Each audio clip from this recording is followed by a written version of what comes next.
मैं तुम्हें कुछ नंबर्स देना चाहता हूँ और तुम लोग सिर्फ एक चीज़ सोचना, क्या किसी कंट्री के लिए इतना सब अचीव करना नॉर्मल लगता है? Euros 2008, world cup 2010, Euros 2012, Euros 2024 और अब वर्ल्ड कप 2026। 20 साल से भी कम टाइम में 5 मेजर इंटरनेशनल ट्रॉफीज। आज तक कोई भी नेशन फुटबॉल की हिस्ट्री में ऐसा नहीं कर पाया है। और सुनो, जिस स्पेन टीम ने इस साल का वर्ल्ड कप जीता है उस स्क्वाड की एवरेज एज 24 साल से भी कम की थी। 8 मैचेस में उन्होंने 14 गोल स्कोर करे और सिर्फ एक कंसीड करा।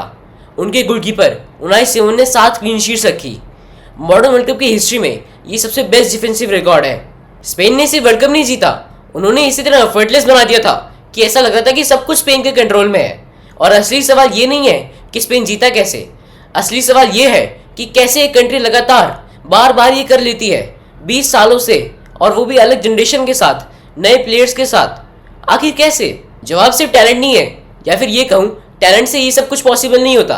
इसके पीछे एक सिस्टम है, 3 लेयर्स का सिस्टम। और जब तुम लोग ये 3 लेयर्स का सिस्टम समझ लोगे तब आगे 20 साल में आने वाले कोई यंगस्टर्स आएंगे जब स्पेन के, तो तुम उन्हें अलग नज़रिए से देखोगे। पहली लेयर फिलॉसफी, और यही स्पेन बाकी इंटरनेशनल टीम से बहुत अलग हो जाती है। ज़्यादातर इंटरनेशनल टीम्स क्या करती हैं कि अपने बेस्ट प्लेयर्स को चूज़ करती हैं और फिर डिसाइड करती है कि खेलना कैसे है। स्पेन इसका उल्टा करते हैं, वो पहले डिसाइड करते हैं कि खेलना कैसे है और फिर वही प्लेयर सेलेक्ट होते हैं जो उस सिस्टम में फिट बैठ सके। और इस फिलॉसफी का सिर्फ एक कोर प्रिंसिपल है कि बॉल को कंट्रोल करो, गेम अपने आप कंट्रोल हो जाएगा। और फिजिकल पावर से ज़्यादा इंपॉर्टेंस दो टेक्निकल क्वालिटी को, भागने से ज़्यादा पासिंग को, और रिएक्ट करने से ज़्यादा पहले सोचने को। इसकी शुरुआत हुई थी 1998 में, जब योहान क्राइफ बार्सिलोना आए थे और उन्होंने एक रूल बना दिया था कि 8 सालों के बच्चों से लेकर यूथ टीम्स सब एक ही फॉर्मेशन में खेलेंगे, 4-3-3, और सब पोजीशन बेस्ड ही फुटबॉल खेलेंगे। और इस डिसीजन का रिजल्ट आज हर एक स्पेन प्लेयर में दिखता है जिसने कुछ बड़ा अचीव किया है। बुस्केट्स, जावी, इनिएस्टा वाली जनरेशन को देखो, जिन्होंने 2008 से 2012 के बीच में सब कुछ जीत लिया था। सब ला मासिया से ही आए थे और इसी फिलॉसफी में ट्रेन हुए थे। और अब पेद्री, रोद्री और गावी वाली जनरेशन को देखो, फिलॉसफी वही, प्रिंसिपल भी वही, सिर्फ प्लेयर्स बदले हैं लेकिन आउटपुट नहीं। क्योंकि स्पेन का सिस्टम किसी एक सुपरस्टार पर डिपेंड नहीं करता, सिर्फ एक आइडिया पर डिपेंड करता है। और इसी चीज़ को कॉपी करना सबसे मुश्किल काम है। इंग्लैंड नए ट्रेनिंग सेंटर्स बना सकता है, जर्मनी अकेडमीज में और पैसे इन्वेस्ट कर सकता है, लेकिन फिलॉसफी उसे इम्पोर्ट नहीं की जा सकती है। उसे ट्रेन करना पड़ता है हज़ारों कोचेस के थ्रू, लाखों बच्चों की ट्रेनिंग में, सालों तक। स्पेन यही काम 1988 से करती हुई आ रही है और बाकी दुनिया के कंपैरिजन में उनके पास लगभग 38 ईयर्स का हेड स्टार्ट है। इसलिए वो बार बार नए प्लेयर्स आते रहते हैं लेकिन उनका सिस्टम कभी नहीं बदलता। दूसरी लेयर अकेडमीज, और यहीं स्पेन ने ऐसी चीज़ बिल्ड की है जिसका शायद फुटबॉल वर्ल्ड में कोई कंपैरिजन नहीं है। ला मासिया, बार्सिलोना के यूथ अकेडमी, यहाँ से 500 से भी ज़्यादा प्रोफेशनल फुटबॉलर्स निकलते हैं। मेसी, जावी, इनिएस्टा, बुस्केट्स, फैब्रिगास, पीके, और अब नई जनरेशन पाउ कुबार्सी, गावी, लामीन यमाल। नाम बदलते गए, फिलॉसफी वही रही, सिस्टम वही रहा, प्रिंसिपल वही रहे, और फुटबॉल एजुकेशन भी वही रही।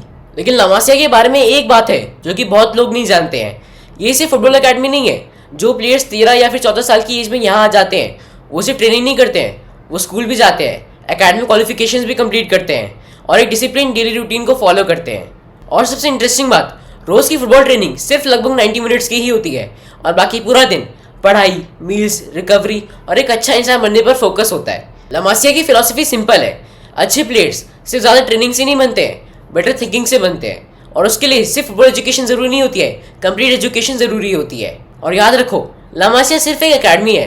रियल मैड्रिड के पास ला फैब्रिका है, एथलेटिक बिल्बाओ के पास उनका फेमस सैंतरा सिस्टम है जहाँ से world cup winner Nico Williams निकला, Atletico Madrid, Sevilla, Real Sociedad जहाँ से मिकेल ओयारज़ाबाल निकला जो स्पेन के लिए वर्ल्ड कप में टॉप स्कोरर था। स्पेन के पास सिर्फ एक वर्ल्ड क्लास अकेडमी नहीं है, उनके पास लगभग 15 एलीट अकेडमीज हैं जो सिर्फ कुछ प्लेयर्स को नहीं बल्कि पूरी जनरेशन को तैयार करते हैं, टेक्निकली रिफाइंड, टैक्टिकली इंटेलिजेंट और एक ही फिलॉसफी में ट्रेंड। इसीलिए हर 4 साल बाद जब स्पेन को एक नई नेशनल टीम की जरूरत पड़ती है तो उनका अकेडमी सिस्टम एक पूरा जनरेशन खड़ा कर देता है। और तीसरी लेयर वो है जो कि आज तक कोई भी कंट्री कॉपी नहीं कर पाई है। स्पेन के फुटबॉलर्स सिर्फ एक पर्टिकुलर सिस्टम में नहीं खेलते हैं, वो एक पर्टिकुलर तरीके से सोचना भी सीखते हैं। और उससे भी इम्पोर्टेंट बात, उन्हें उस सोच पर प्राउड फील करना सिखाया जाता है। उनकी आइडेंटिटी ये नहीं है कि हम सबसे फास्ट हैं या फिर हम सबसे फिजिकली स्ट्रांग हैं या फिर हम ज़्यादा गोल स्कोर करते हैं। उनकी आइडेंटिटी कुछ और है। हम इंटेलिजेंट फुटबॉल खेलते हैं, हम टेक्निकली सुपीरियर हैं, प्रेशर के अंदर भी सही डिसीजन लेते हैं और यही हमें स्पेनिश बनाता है। पेद्री को बॉल को रिसीव करते हुए देखो, वो कभी डरता नहीं है प्रेशर में, ना वो बॉल को लंबा क्लियर कर देता है। वो अपने पास बॉल रखता है, टर्न करता है, पास ढूंढता है और अटैक को जिंदा रखता है। टीवी पर ये सब बहुत आसान लगता है, लेकिन असल में बिल्कुल भी ईजी नहीं है। ये 15 साल की ट्रेनिंग है और उन्हें सिर्फ एक ही बात सिखाई जाती है कि प्रेशर में भी कंपोज रहना सबसे बड़ी क्वालिटी है फुटबॉल की। और एक और इंटरेस्टिंग फिलॉसफी, अगर तुम सही फुटबॉल खेल के बॉल को लूज कर दो तो वो उसे बेटर मानते हैं, ना कि तुम सिर्फ बॉल बचाने के लिए गर्ल फुटबॉल का सहारा लो। ये आइडेंटिटी स्पेनिश फुटबॉल में इतनी गहरी है कि जब लुइस de la Fuente ने 2026 वर्ल्ड कप स्क्वाड में एक भी रियल मैड्रिड प्लेयर को सिलेक्ट नहीं किया था स्पेनिश फुटबॉल की हिस्ट्री में पहली बार, तब भी कोई पैनिक नहीं हुआ था, क्योंकि उन्हें पता था कि स्पेन का फुटबॉल सिर्फ एक क्लब पर डिपेंड नहीं करता, ना ही किसी सुपरस्टार पर डिपेंड करता है। वो डिपेंड करता है सिर्फ एक आइडिया पर। 2010 के बाद जर्मनी ने भी इस सिस्टम को कॉपी करने की ट्राई करी। स्पेन से कोचेस लाए गए, स्पेनिश स्टाइल एकेडमीज बनाई गई, पोजीशन फुटबॉल को अडॉप्ट करा। उन्हें रिजल्ट मिला, लेकिन कंसिस्टेंसी कभी नहीं मिली, क्योंकि सिस्टम को कॉपी करना पॉसिबल है लेकिन आइडेंटिटी को नहीं, क्योंकि आइडेंटिटी एक जनरेशन में नहीं बनती है, उसे बिल्ड होने में डेकेड्स लगते हैं। अब मैं तुम्हें दिखाता हूँ, जब ये तीनों लीडर्स एक साथ काम करती हैं तो फुटबॉल के सबसे बड़े स्टेज पर कैसा रिजल्ट निकलता है। स्पेन ने 2026 वर्ल्ड कप में 8 मैचेस खेले, उन्होंने 14 गोल स्कोर करे और सिर्फ एक कंसीड करा। उनके कीपर उनाई सिमोन ने 7 क्लीन शीट रखी और फाइनल में उन्होंने अर्जेंटीना को हराया, जहां पे अर्जेंटीना ने अपना पहला shot and target 117th minute के बाद लिया था। लेकिन सबसे रिमार्केबल बात ये नहीं थी, स्पेन के पूरे वर्ल्ड कप स्क्वाड में एक भी रियल मैड्रिड प्लेयर नहीं था, और वो क्लब जिसे फुटबॉल का सबसे सक्सेसफुल क्लब माना जाता है। लुइस de la Fuente ने नाम के बेसिस पर सिलेक्शन नहीं करा था, उन्होंने फॉर्म देखी, फिटनेस देखी और सबसे इंपॉर्टेंट बात, किस प्लेयर की फिलॉसफी स्पेन के सिस्टम में फिट बैठती है, ये देखा। स्टार्टिंग 11 में 8 प्लेयर बार्सिलोना से आए थे, निको विलियम एथलेटिक बिल्बाओ से और मिकेल ओयारज़ाबाल जिसने 5 गोल स्कोर करे स्पेन टीम के लिए, वो आया था रियल सोसिएदाद से। ये होता है सिस्टम का असली रिजल्ट। सब एक ही फुटबॉल फिलॉसफी को समझते हैं, एक ही प्रिंसिपल को फॉलो करते हैं, एक ही फुटबॉल एजुकेशन में पढ़े हैं, और जब ये 11 प्लेयर्स एक साथ पिच पे खेलते हैं तो ऐसा लगता है कि कितने सालों से साथ में खेल रहे हो। और सच कहूँ तो ये ऐसा ही लगता है। अब मैं आपसे एक क्वेश्चन पूछना चाहता हूँ और इस पर काफ़ी ओपिनियंस डिवाइड हो सकते हैं। स्पेन ने अपना दूसरा वर्ल्ड कप सिर्फ 16 साल के अंदर जीत लिया है और इस बीच उन्होंने 6 मेजर इंटरनेशनल ट्रॉफीज जीती हैं।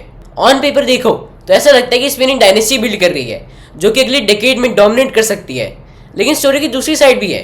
फ्रांस के पास एम्बापे है और स्पेन ने फ्रांस को सेमीफाइनल में हराने के बाद भी फ्रांस बहुत डेंजरस दिखती है। इंग्लैंड हर टूर्नामेंट के साथ इंप्रूव हो रहा है, जर्मनी का रिबिल्ड फाइनली शुरू हो चुका है और ब्राजील विनीशियस और कार्लो एंचेलोटी के साथ 2030 के वर्ल्ड कप में अलग ही मोटिवेशन में आएंगे। लेकिन मेरे हिसाब से सबसे इंटरेस्टिंग सवाल कुछ और है, क्या कोई फुटबॉल फिलॉसफी 50 साल तक सर्वाइव कर सकती है? क्योंकि स्पेन का सिस्टम 40 साल तक सर्वाइव कर चुका है और अभी भी वो ग्रेटेस्ट प्लेयर्स को प्रोड्यूस कर रहा है। लेकिन हिस्ट्री ने हमें एक बात जरूर सिखाई है कि हर डायनेस्टी का एंड होता है। तो सवाल ये नहीं है कि स्पेन कब रुकेगा, सवाल ये है कि स्पेन को रोकने के लिए क्या बदलना पड़ेगा। तुम्हें क्या लगता है, क्या स्पेन वाकई इंटरनेशनल फुटबॉल की एक नेक्स्ट डायनेस्टी बन सकती है या फिर एक ऐसी कंट्री है जो उन्हें आगे जाके टक्कर दे सकती है? कमेंट्स में सिर्फ टीम का नाम मत लिखना, जेन्युइनली अपनी रीजनिंग लिखना। मैं तुम्हारी फुटबॉल थिंकिंग पढ़ना चाहता हूँ और फुटबॉल सिर्फ देखो मत, उसे समझो भी। दिस इज जिंगा थ्योरी FC।